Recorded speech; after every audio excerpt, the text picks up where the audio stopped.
নমস্কার, আমার নাম হচ্ছে রবিজিৎ সোনা পাওরি। তো আবার আমি চলে এসেছি সাঁওতালি ভাষা শেখাতে। দাদা ভালো আছে তো?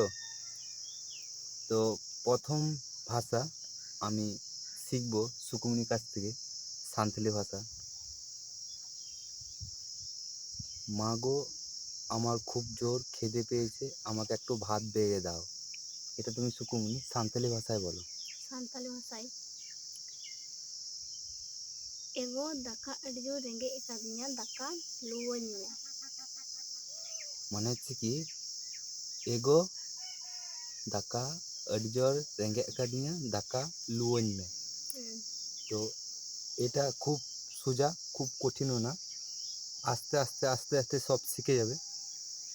2 নম্বর হচ্ছে যে সকালকে কি বলা হয়, মানে সকাল, সকালকে কি বলা হয়? সকালকে বলা হয় সেতাগ।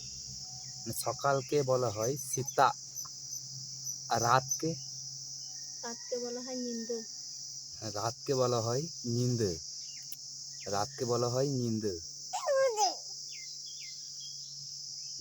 আর নিঃশ্বাসকে কি বলা হয়? এই যে নিঃশ্বাসটা নিচ্ছি ছাড়ছি নিচ্ছি ছাড়ছি, এই নিঃশ্বাসকে কি বলা হয় সাঁওতালি ভাষায়? সাহেব দই। নিঃশ্বাসকে বলা হয় সাহেব সাহেঁ দনি। সাহেঁ দনি। তো দাদা আজকে এইটুকুই, আবার আস্তে আস্তে আমি শেখাতে থাকবো। টাটা।